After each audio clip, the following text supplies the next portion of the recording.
Hello everybody. I was born here in Davos. I grew up here actually in one of our small villages around the city core in Monstein. That's the place where the good beer is coming from, actually. Very cool. I did my high school degree here in Davos. You can do that. And then I went to study architecture at the ETH at Zurich.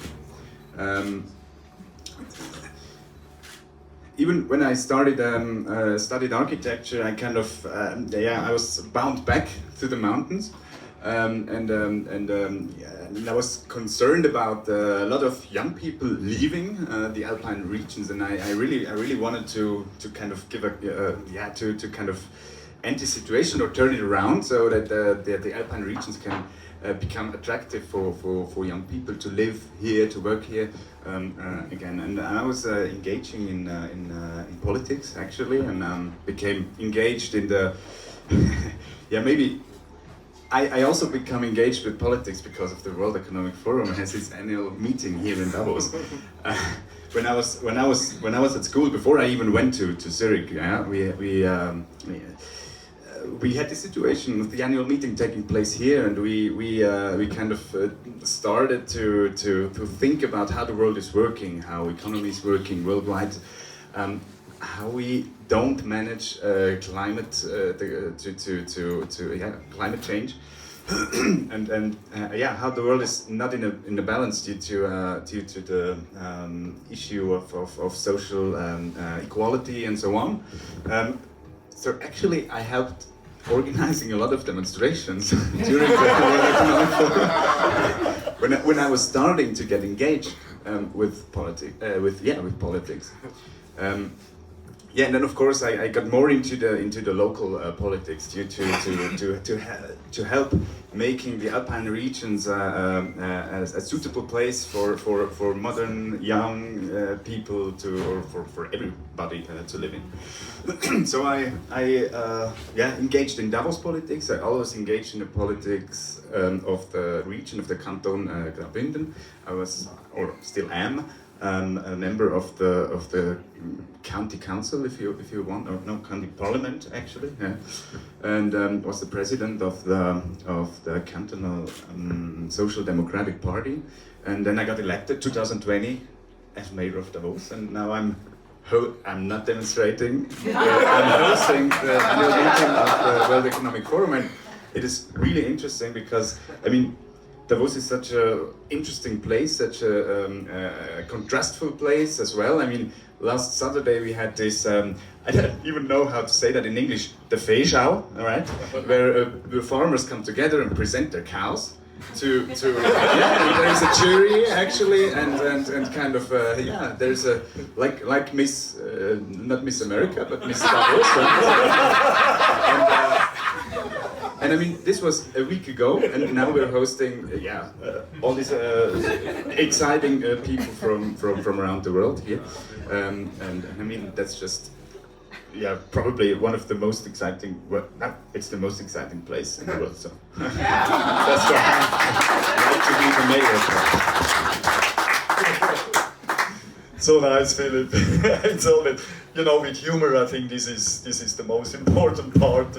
To let's say at this world at the moment, at the present world, and I think Davos is always in the stage of a pioneer phase, and if you think about we go back over 140 years or something like that when Holzbohr and Alexander Spengler and all these guys coming up here to this wonderful valley. It was always driven by pioneer spirit. And what would you see on your side after the demonstration you had before, and now you're in the politics? And what would be the next pioneer step for Davos? Well, I think the pandemic was difficult for us, for the world, but it also gave some, maybe it also had some positive impact in some ways, at least. For example, I guess a lot of companies, they kind of had to improve in a state of, I don't know, making home office possible, with the help of digitalization and so on. So I think home office after the pandemic will still be an alternative. I think the borders between working, free time, holiday, living, they kind of melt, or I don't know, they kind of dissolve. And I think that can be a very interesting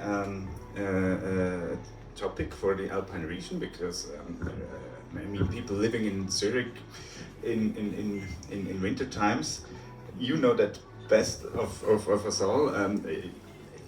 It is not really attractive to do home office under the line of the fog, right? So you want to be on the side of the sun, so exactly, and you want to try out the ski boots of Hans-Martin. So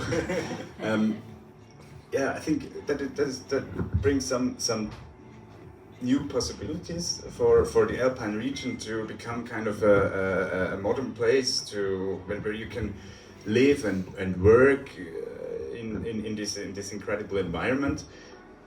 Yeah, I think that is one thing we need to consider it. Of course, we have to provide housing if we want to benefit from that, and that is maybe one of the biggest challenges at the moment. Thank you so much, dear Philip, for all this very nice explanation. I would say, you know, I grew up also here in Davos, like you. I'm a little bit older, but we have the same roots, let's say, something like that. Yeah. And, you know, if we think about, we have cow market here, you know, with the beauty cows here in the region. We have World Economic Forum, we have the ski place, we have so amazing people which are coming to Davos, to this amazing spot.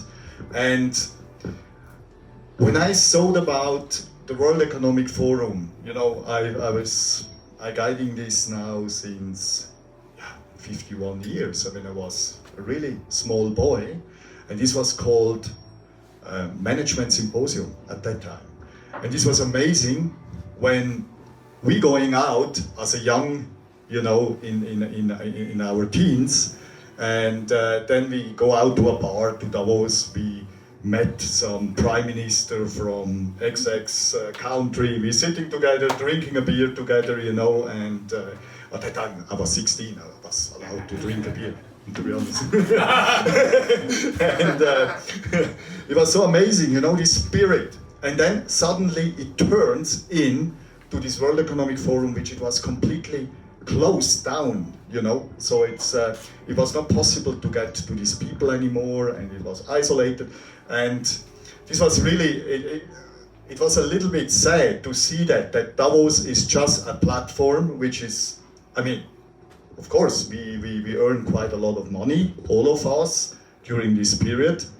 And that's why I thought about, it's so pity. Davos, it's itself, from the name and everything, has so much value. What can we do out of it?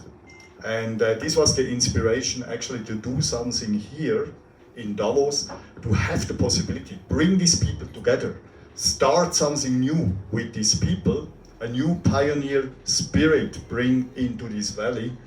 And this is so wonderful to see this, how people getting open from all over the planet. And I think it's a new start and a new exploring on our region. And for that, I mean, we were talking about Peace on Snow and all these initiatives. And you see now what's happened here. It's amazing, isn't it? And I don't want to let's say, bring me in the middle point and talk about me. It's about all of you and all about your spirit, which it comes together in this room and drives something forward out of Davos in a new direction. And I'm really, really gratitude to have you, Philip, to support us. Thank you. So, would you like to tell us something maybe from the history from Davos? a little bit to grab back. Davos, what does it mean, Davos? Yeah, it's dahinter. Yeah, yeah, that's actually Romanisch, right? From Yeah. Davao, meant da hinten, back there. So the origin meaning of the word Davos is back there. So it was when the people who had their, also again their cows, staying over summer in our region. They didn't settle here during the whole year, but only in summer, and then they have their cows here. And yeah, they had their cows back there. So it became Davos. But the growth of the city actually began, as you mentioned before, maybe over 150 years ago, when it was actually an interesting story, because it already was kind of a political center for the region. So all the representatives of the other municipalities of the region at the time, they come together here in Davos, and they had their meetings in our town hall, where we still have our meetings of the government. And then it was about maybe 1,500, maybe 2,000 people living in the whole valley. So, and they were kind of distributed over the landscape, very far away from each other. So they had enough grassland for the cows again. And then over 150 years ago, the guy, as you mentioned as well, Alexander Spengler, he was a German doctor who engaged in the liberal revolution in Germany, and he had to actually flee from Germany. He was a refugee actually. Germany wanted Switzerland to kind of how to say that, to deliver him, or to throw him out of the country, to deport him. And there were some students from Grisden, from Canton Graubünden. They kind of engaged themselves so that he could. They kind of helped him to stay. And they knew that back there, that in Davos, there was a job which couldn't be, which was open for some time, and it was the job of the landscape, of the doctor, the official doctor of the region. So he became I don't know how to say that in English, Landschaftsarzt, so the doctor of the region, and he started to believe and to show that people with lung diseases can be healed in the mountainous air, and he actually told that over whole Europe, and in a period of 50 years, I guess. A lot of people came and wanted to be healed here, and the city grew in a time period of 50 years from this 1,000 or 2,000 people to up to this 11,000 we are now. So that is where the big growth actually took place, when a lot of people came here to heal their lung cancer, and a lot of sanatoriums were built, and so it was actually this health place, so where people came to heal their diseases. That was before medication was invented to heal tuberculosis. And the fortunate thing was, a lot of interesting people, even then, came here to Davos. For example, Sir Arthur Conan Doyle, right? And Albert Einstein as well. But Arthur Conan Doyle, he actually did a trip from Davos to Arosa. At a time when nobody really knew what skiing was, so this was, I think it was with two wooden like them, but not as sophisticated. Right? It was more like two planks on his feet, and then he wrote about that back in Britain, And a lot of Britons, they wanted, it was kind of like an adventure he experienced, and he wrote about that. And then suddenly a lot of Britons, they wanted to come and ski here. So, and that was actually when because of the people who came here for healing and discovered this adventurous side of the Alps, then they started to, together with them, the people here started to kind of evolve this sports and tourism infrastructure. And I mean, that was actually, you said we had to be innovative, we had to always revolve, I don't know, to overcome crises such as the invention of medication against tuberculosis, because it was the main economical basis we had for a long time, and then it suddenly broke away because nobody had to come to heal anymore, because they could just take medications and they got healed. So that it was important that we took up these new ideas coming from outside and develop into this sports destination. And not only they did sports inventions, but also they had a curiosity, because the patients come here for healing, and it wasn't really known why it should be why it was helpful to come here to heal. So they thought it's the sun or it's the good air, but why? And then they started to measure sunlight, they started to measure air quality, and that was the beginning of two of our research institutes we still have here, and which are actually top research institutes compared in the whole world. Like the World Radiation Center is actually, I mean, you can probably see it from here, right? It's right up there. Hans-Martin will show you after. And the CIAF, the Swiss Institute of Allergy and Asthma Research Center. And that is another example of this innovation character. So we always had, and we always had to have, because otherwise we wouldn't have any resources to build up a life here in the Alps.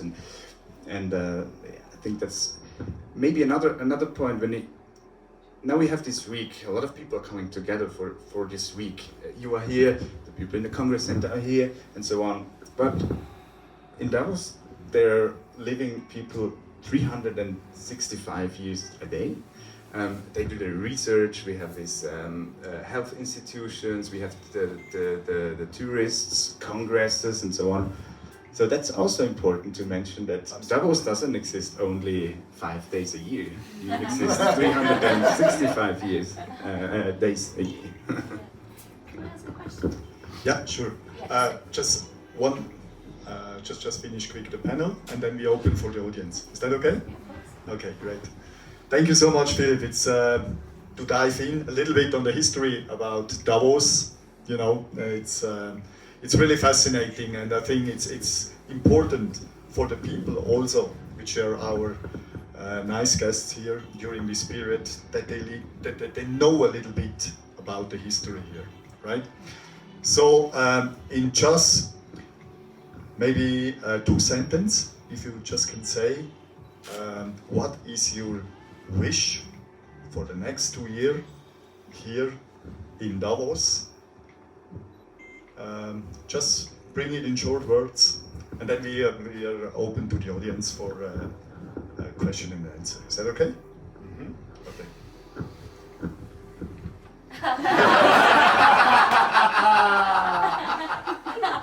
2 sentences, a wish for the next 2 years. Funny guy. I just hope we stay this place where people are really happy to meet and are eager to meet each other and have these exchanges and these experiences together, where people even come, maybe not only for meeting, but also for living and for working, for recreation, for a work-life balance in also a healthy kind of way. I think that would be a good development for them. Thank you so much. So we have the chance now for another 10 minutes for Q&As. Please take this opportunity to ask our Mayor Philip whatever you would like to ask. Yeah? Okay. Sorry. So my question expands on your question actually. So if you could reimagine what's happening here this week in terms of the World Economic Forum, what would it look like for you? How would you change it? That is also a difficult question because, I mean, the development Hans-Martin explained before is actually, I think it's kind of bound to the success of the event because it attracts so many people. It attracts so many people, different kind of people. Also, some of, if not the most powerful people in the world. So that makes all this, this big organization necessary. So, I mean, it's difficult to turn that around because you would have to say get a little bit less successful, and that's actually difficult. Yeah, I think. But I mean, what is happening here is around the actual forum. There's room for other discussions. As I mentioned before. Before I got elected mayor, I was engaging in activities surrounding the forum, where we had not only demonstrations but also debates about how we want to improve, how people from how ordinary people are hoping to engage to improve the state of the world, right? So because I think that is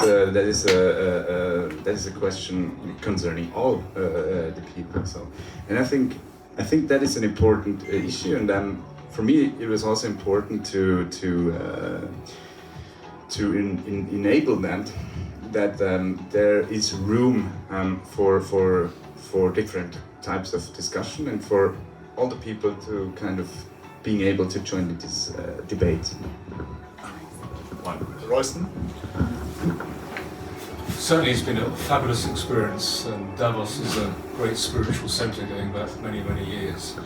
I'm wondering, with how you reach out to young people, Generation Z and Generation X seem to have this enhanced level of consciousness, and with us now having an interconnected world where we can actually link to somebody else on the other side of the planet, how do we use Davos to create this consciousness net, this looking at how to create a new beginning in a way?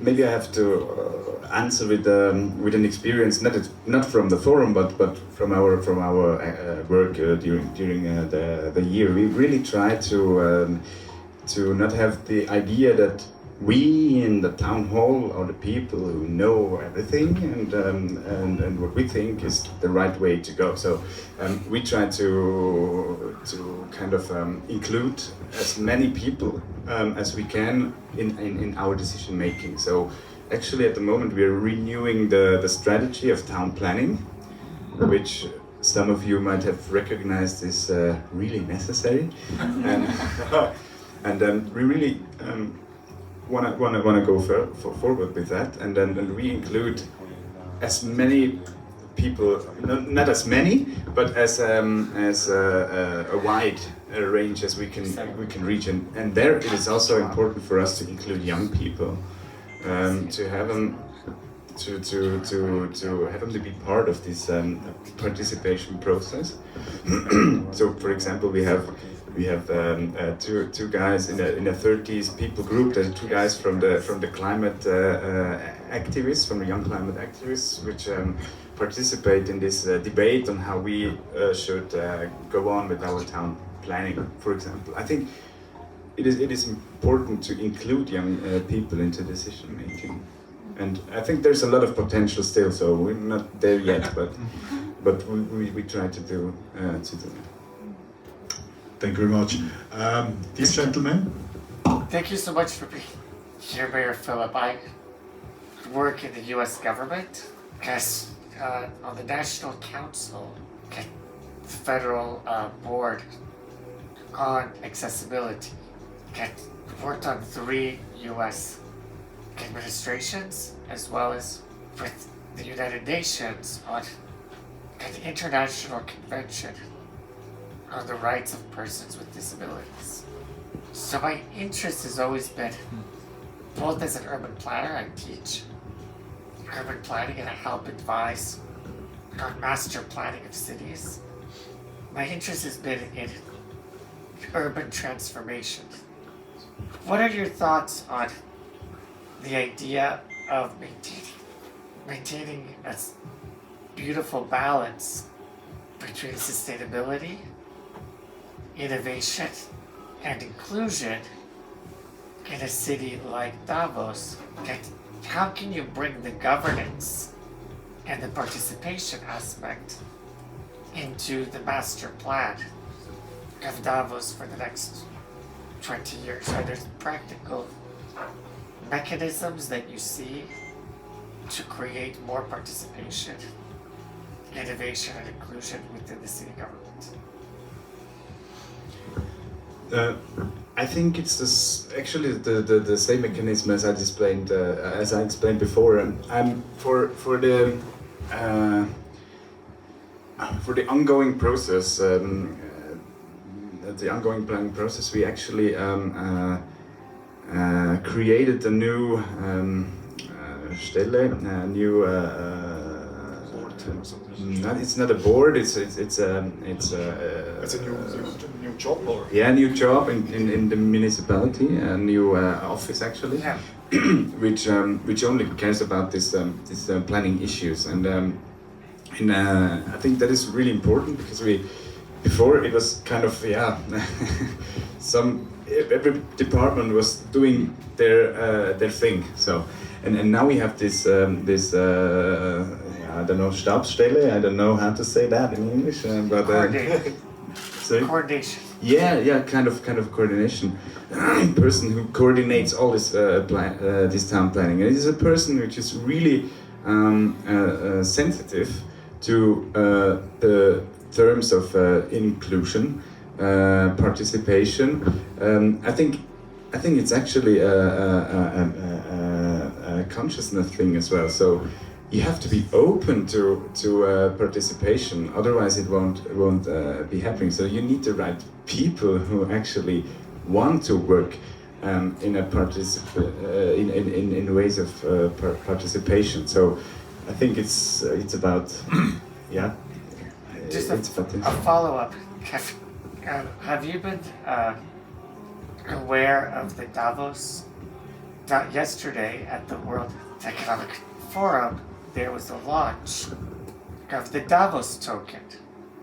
So the Davos token is an independently organized token that is on the blockchain to give different people in the city a chance to be part of the economy. But it's a parallel project with the blockchain. So have you thought about ways of using blockchain tokens, new ways to create participation? Not yet. Okay. Thank you. this comes after the council, right? No, just one thing would like to share with you is it's so wonderful to have the planet together here. Yes. Really, on this small place in Davos. Break down the boundaries. We are all human beings. Yeah?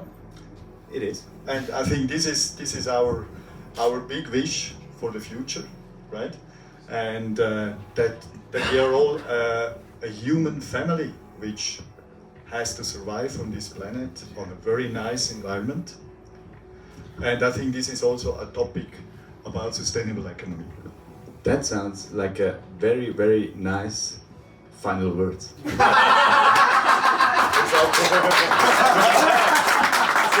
Exactly.